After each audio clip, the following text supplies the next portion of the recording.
በአፍሪካ ቀንድ ውስጥ አንዲት ሀገር አለች ከቀይ ባህር ጋር ረጅም ዳርቻ ያላት ከ30 ዓመታት በላይ ለነጻነት ብላ የተዋጋች ነገር ግን ነጻ ከሆነች ጀምሮና ሀገርነቷን ካወጀች በኋላ ከ30 ዓመታት በላይ ምንም ምርጫ ያላደረገች። ወጣቶቿ የ18 ወር ብሔራዊ አገልግሎት ይገባሉ።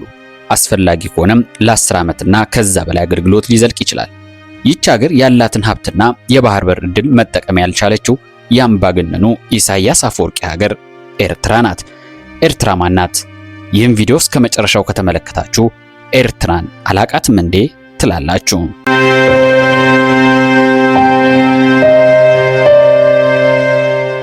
ግን ኤርትራ እንዴት እንደዚህ ያለው ሁኔታ ላይ ደረሰች? ህዝቧ ዛሬ እንዴት ይኖራል? ለምንድን ነው ብዙ ኤርትራውያን ከሀገራቸው በስደት በአደገኛው የባህር ላይ ጉዞ ሁሉ ተሰደው የሚወጡት? ኤርትራን ገላልጠን እንመለከታለን። እስከ መጨረሻው አብራችሁን ቆዩ።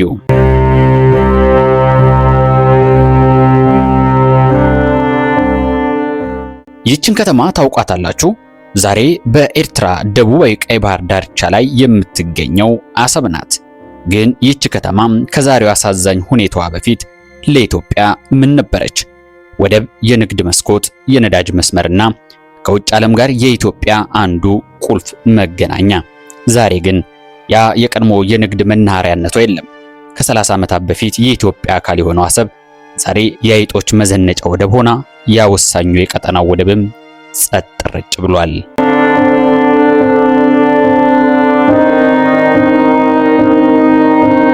አሰብ በጣም ድንቅ ባህልና ማንነት ያለው ህዝብ የሚኖርባት የኢትዮጵያ አንድ አካል ናት።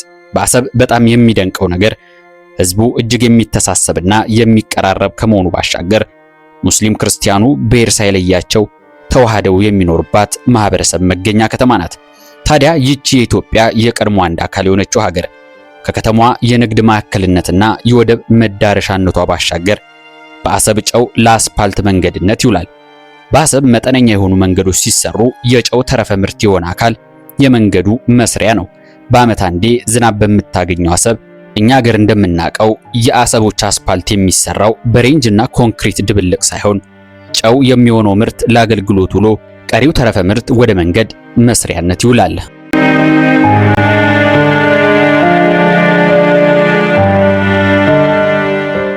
አሰብ በኤርትራ ደቡባዊ ክፍል በቀይ ባህር ዳርቻ የምትገኝ የወደብ ከተማ ናት። በአካባቢው ያለው የባህር ቦታ ለንግድና ለመጓጓዣ በጣም ስትራቴጂካዊ ነው።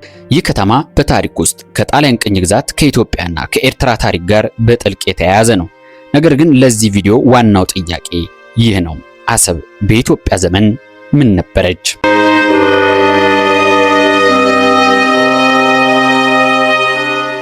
ኤርትራ የኢትዮጵያ አካል በነበረችበት ዘመን አሰብ ለኢትዮጵያ በጣም ጠቃሚ የባህር መውጫ ነበረች።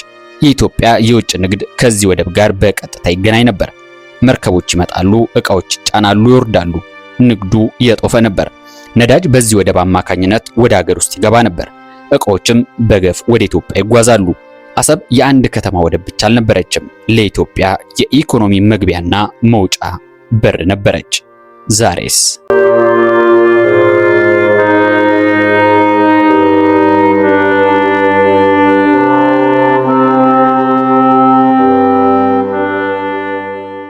እንግዲህ ዛሬን እንመልከት። አሰብ አሁንም ወደብ አላት። አሁንም ቀይ ባህር ላይ ናት። አሁንም የስትራቴጂክ ቦታው አልጠፋም። ግን የቀድሞ የኢትዮጵያ ንግድ እንቅስቃሴ የለም። የነዳጅ ማጣሪያውም ለ27 ዓመታት ዛሬም ድረስ አይሰራም። አንድ ጊዜ በመርከቦች በንግድና በነዳጅ እንቅስቃሴ የተሞላች ከተማ የነበረችው ዛሬ ላይ ያ ሞገሷ ጠፍቶ ሰው አልባ ሆናለች።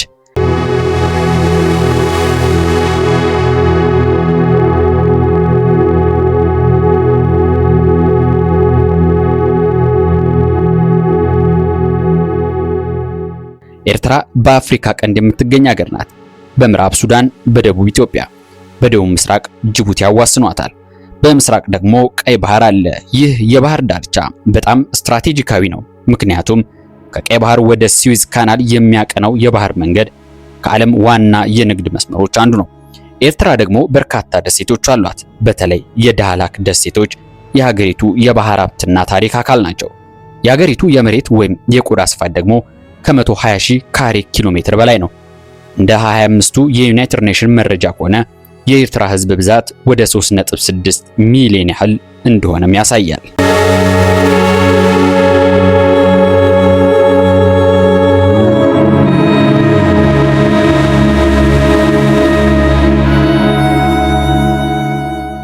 የኤርትራ የልብ ምትና ዋና ከተማዋ ከባህር ወለል ከ2000 ሜትር በላይ ከፍታ ላይ የምትገኘው አስመራ ከተማዋ በጣሊያን የቅኝ ግዛት ዘመን በሰፊው ተገንብታ የነበረች ሲሆን ዛሬም የ1930ዎቹ የሞደርኒስትና ራሽናሊስት ህንጻዎችን ሰድራ በመያዝ የቆዩና ምንም ለውጥ ወይም ማሻሻያ ያልተደረገባቸው ህንጻዎችን በምስል ሳይሆን በአይናችሁ አይታችሁ በእጃችሁ እንድትዳስሱ የምትጋብዝ ቪንቴጅ ከተማ ነች።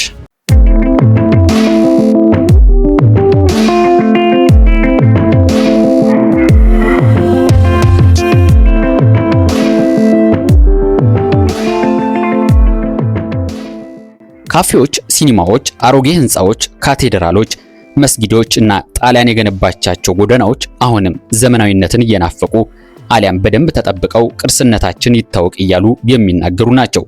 ለዚህም ይመስላል ይህን የተገነዘበው የዓለም ቅርስ መዝጋቢው ዩኔስኮ አስመራን ሞደርኒስት አፍሪካን ሲቲ በሚል ስያሜ በ2017 በወርልድ ሄሪቴጅ ሊስት ላይ የመዘገባት። በአስመራ ውስጥ አንድ ልዩ የኑሮ ባህል አለ። በከተማዋ ላይ መጓዝ ወይንም ወክ ማድረግ። ግን ይህ የአሁን ታሪክ አይደለም። በዛን ዘመን የኢትዮጵያ አንድ አካል በነበረች ጊዜ፣ ኢትዮጵያን ቤተኛ በሆኑበት ዘመን፣ ከአዲስ አበባ ልቃ የምትታየው አስመራ ዘመነኛ በነበረችበት ዘመን የፍቅር ከተማ ነበረች። ከ30 ዓመታት በኋላ አሁን ላይ አይደለም በማታ በቀን ሰው ማግኘት እጅግ ከባድ ነው። የምትመለከቷቸውን የሚመስሉ በዛን ጊዜ በጦርነቱ የወደሙ ወይም በጥይት የተበሳሱ በከፍተኛ የጦር መሳሪያ የተጎዱ ህንጻዎች አሁንም ወይ ሳይፈርሱ ወይ ሳይታደሱ እንዲታያሉ።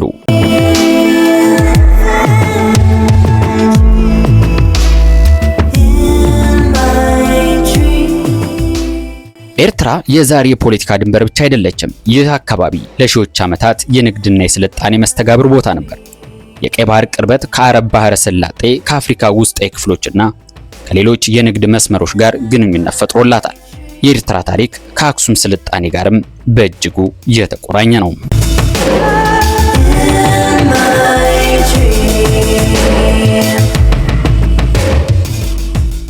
የዛሬዋ ኤርትራ 9 የተለያዩ የብሔር የቋንቋ ማህበረሰቦች መገኛ ነች።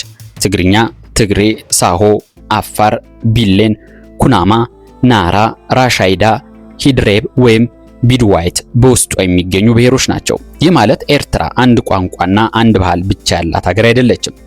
በውስጧ ብዙ ታሪኮች፣ ቋንቋዎችና ባህሎች ይገኛሉ። 19ኛው ክፍለ ዘመን ሲጠናቀቅ አውሮፓውያን በአፍሪካ ላይ በፍጥነት ቅኝ ግዛቶችን ማስፋፋት ጀመሩ።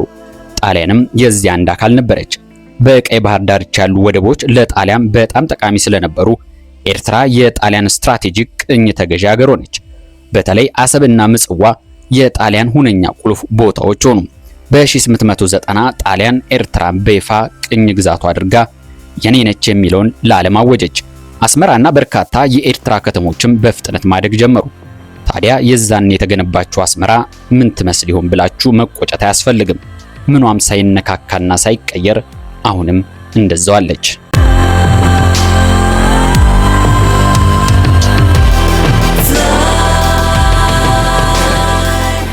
የቅኝ ግዛት ስርዓቱ በጊዜው ለራሳቸው ለጣሊያኖች ይመቻቸው ዘንድ ያሳምሯት እንጂ የዘር ልዩነትና የማህበራዊ መለያየትን ግን በሰፊው ያሰረጸ ነበር። ዩኔስኮ አስመራ ከተማን ቅርስ ብሎ ሲመዘግባት በጉልህ ካሰመረባቸው ነገሮች አሉ ከተማዋ የቅኝ ግዛትና የራሻል ሴግሪጌሽን ታሪክን እንደሚያሳይ ይገልጻል። ያ ማለት በዛ ዘመንም ቢሆን ኤርትራ ከውበቷ በላይ ማንነቷን ስለማጣቷ ትልቅ ማሳያ ነው።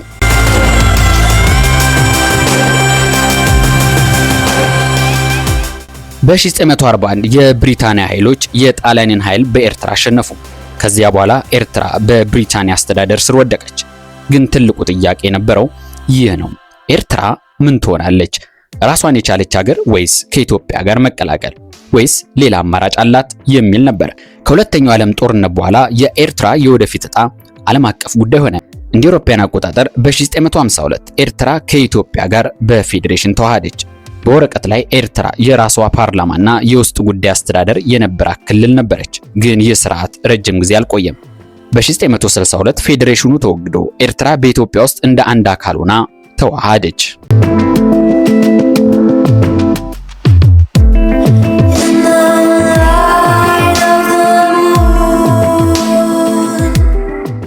ከዚህ በኋላ የኤርትራ ነጻነት ጥያቄ ወደ ትግል ተቀየረ። እንደ አውሮፓውያን አቆጣጠር በ1961 አካባቢ የተጀመረው የትጥቅ ትግል በኋላ ለ30 ዓመታት ቀጠለ። የተለያዩ የኤርትራ ነጻነት እንቅስቃሴዎች ተነሱ። በመጨረሻም የሻዕቢያ ኃይሎች ወሳኝ ሚና ተጫወቱ። እንደ አውሮፓውያን አቆጣጠር በ1991 የመንግስቱ ኃይለማርያም መንግስት ሲወርቅ የኤርትራ ነጻነት ትግልም ወደ መጨረሻው ምዕራፍ ደረሰ። በ1991 ኤርትራ በተግባርም ጭምር ራሷን ችላ አስተዳደር መሰረተች። ታዲያ ያን ጊዜ አንድ ትልቅ ነገር ይቀር ነበር፣ የህዝብ ውሳኔ። ወርሃ ሚያዝያ 1993 የኤርትራ ህዝብ ስለ ነጻነት ሲል ድምጽ ሰጠ። የተባበሩ መንግስታትም በሂደቱ ተሳትፎ ነበራቸው። የውጤቱ መጠን እጅግ ከፍተኛ ነበር። 99 ከመቶ የሚሆነው ህዝብ ሀገር እንሁን የሚለውን ድምጽ ሰጠ። በ1993 ወርሃ ግንቦት ኢትዮጵያ የኤርትራን ነጻነት እውቅና በይፋ ሰጠች።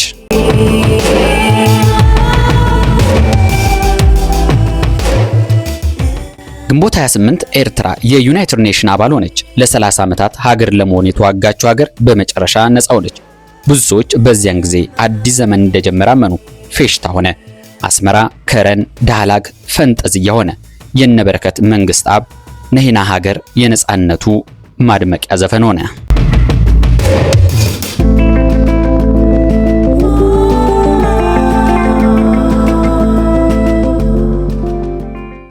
ከነጻነት በኋላ ሌላ ታሪክ ጀመረ። ከነጻነት በኋላ ኢሳያስ አፈወርቂ የሀገሪቱ ዋና የፖለቲካ መሪ ሆነ።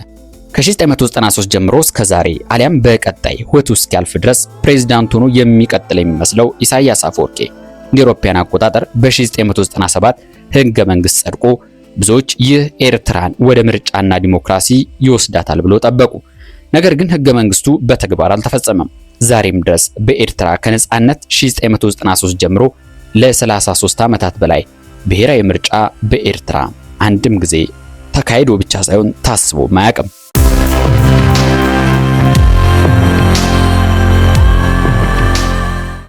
ምርጫው ብቻ ይገርማቸዋል። እንደ አውሮፓውያን አቆጣጠር ከ2010 ጀምሮ ማለትም ለ16 ዓመታት በኤርትራ ብሔራዊ ህግ አውጪ ተብሎ የተሰየመው አካል ስብሰባ አድርጎ አያውቅም። ከሻዕቢያ ውጭም ሌሎች የፖለቲካ ፓርቲዎች በኤርትራ እንቅስቃሴ እንዲያደርጉ አልተፈቀደም። የፍትህና ዲሞክራሲ ለህዝብ ግንባር ወይም ፒኤፍዲጄ የተሰኘው የሻዕቢያ ቅጥያ ድርጅት ብቻ ለይስሙላ ፖለቲካዊ እንቅስቃሴ ያደርጋል። ይህ ኤርትራን ከብዙ ሌሎች አፍሪካ ሀገሮች የሚለያትና ፍጹም የአምባገነን መንግስት ማዕከል እንደሆነች ትልቅ ማሳያ ነው።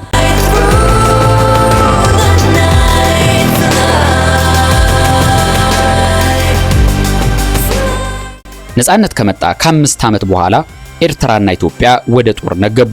1990 እስከ 1992 የተካሄደው ጦርነት ከባድ የሰው ህይወት ዋጋ አስከፈለ። የባድመ አካባቢ የድንበር ጉዳይ የግጭቱ ዋና ነጥቦች አንዱ ሆነ።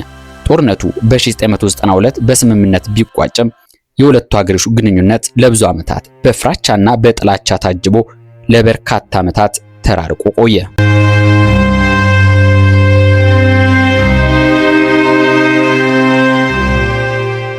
አሁን ወደ ዛሬዋ ኤርትራ እንግባ። ከሀገሪቱ በጣም አስገራሚ ነገር አንዱ ናሽናል ሰርቪስ ወይም ብሔራዊ አገልግሎት ነው። በኤርትራ ህግ የብሔራዊ አገልግሎት ጊዜ 18 ወር እንደሆነ ይጠቅሳል። ነገር ግን በተግባር ብዙ ሰዎች ከዚያ በላይ ለ10 እና ከዚያም በላይ ለበርካታ ዓመታት እንዲያገለግሉ ይገደዳሉ። በተለይ ከ1990ው የባድመ ጦርነት በኋላ ይህ ስርዓት በቋሚነት እንደቀጠለ የመብት ተቋማት ይገልጻሉ። ይህ የኤርትራ ወጣቶች ህይወት ላይ ትልቅ ተጽዕኖ ያሳደረ ጉዳይ ነው። ትምህርት፣ ስራ፣ ቤተሰብ መመስረት፣ የግል ዕቅድ፣ እነዚህ ሁሉ በመንግስታቸው የሚታቀድ እስኪመስል ድረስ በአገልግሎቱ ሲጎዱ ይስተዋላል።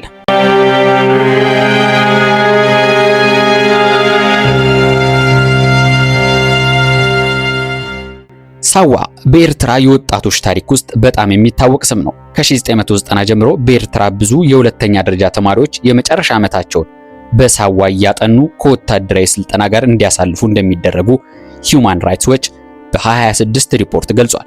ትምህርታቸውን ከጨረሱ በኋላ አብዛኞቹ ወታደራዊ ክፍል ተመድበው ይቀላቀላሉ። ሌሎች ደግሞ በሲቪል ብሔራዊ አገልግሎቶች ውስጥ ይሰማራሉ። በሳዋና በብሔራዊ አገልግሎቱ ዙሪያ የግዳጅ ስራ፣ በተለይ የሴቶች ጥቃትና ሌሎች ከባድ ችግሮች እንዳሉ የዓለም አቀፉ የሰብአዊ መብቶች ተቋም ይገልጻል።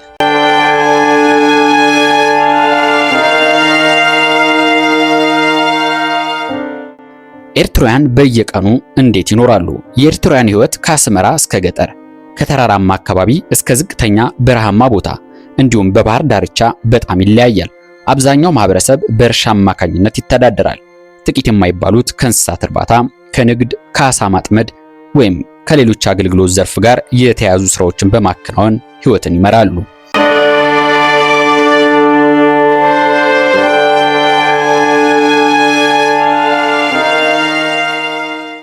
የኤርትራ ብሔራዊ ገንዘብ ናቅፋ የሀገሪቱ መገበያያ ሲሆን በተለይ በአስመራ ከሌሎች ከተሞች በተሻለ የንግድ እንቅስቃሴ ስላለ ገበያዎች፣ ትንንሽ ሱቆች፣ ካፌዎችና ምግብ ቤቶች ይገኛሉ። የኤርትራ ምግቦች ከኢትዮጵያ ጋር በጣም የሚቀራረቡና አብዛኞቹም አንድ አይነት ናቸው። እንጀራ፣ ሽሮ፣ የስጋ ምግቦች፣ ቡናና ቅመማ ቅመሞች በብዙ ቤቶች ልክ እንደ ኢትዮጵያውያን ይዘወተራሉ። እንዲሁም የጣሊያን ቅኝ መዘዝ የሆነው በአስመራና በመላው ኤርትራ የምግብ ባህል ሜኑ ውስጥ የሚስተዋሉት ኤስፕሬሶ ወይም ስፕሪስ፣ ፓስታና ፒዛ ናቸው።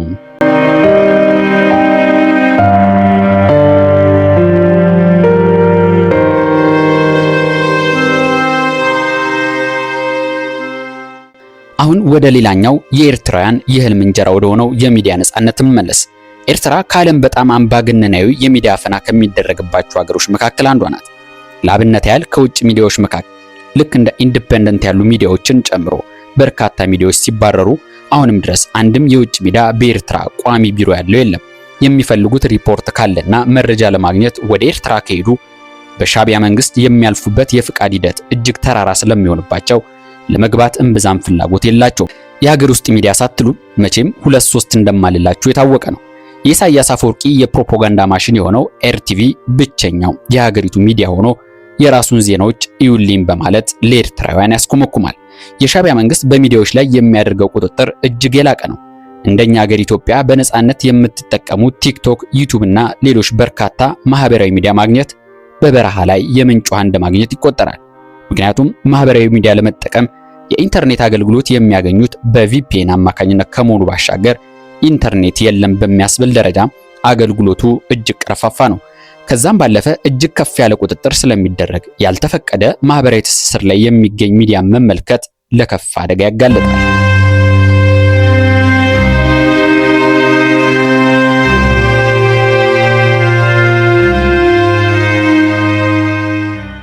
በርካታ ኤርትራውያን በሀገራቸው ሌላኛው ክፍል የሚከሰተውን ነገርም ሆነ ከሀገራቸው ውጭ ያለውን ጉዳይ የሚሰሙት ጉዳዩ አልፎ ቋንጣ ከሆነ በኋላ ነው። ውጭ ያለው ዓለምም የኤርትራን ጉዳይ የሚሰማው ወይ በአካል በመሄድ ነው አሊያም በሰሚ ነው።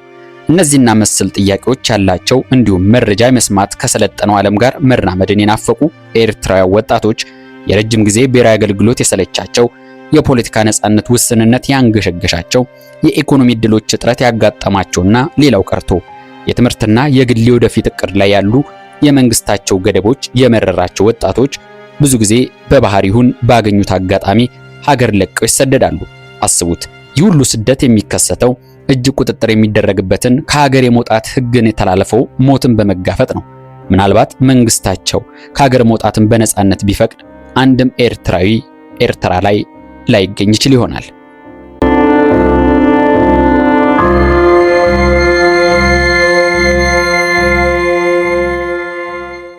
ተመልካቾቻችን በዛሬው የዘናለም ዝግጅታችን አሰብንና ኤርትራን የቃኘንበት መሰናዶ ይህን ይመስል ነበር። በቀጣይ በሌላ የዘናለም ዝግጅት በምርጥ ዝግጅትና መሰናዶ እንጠብቃችኋለን።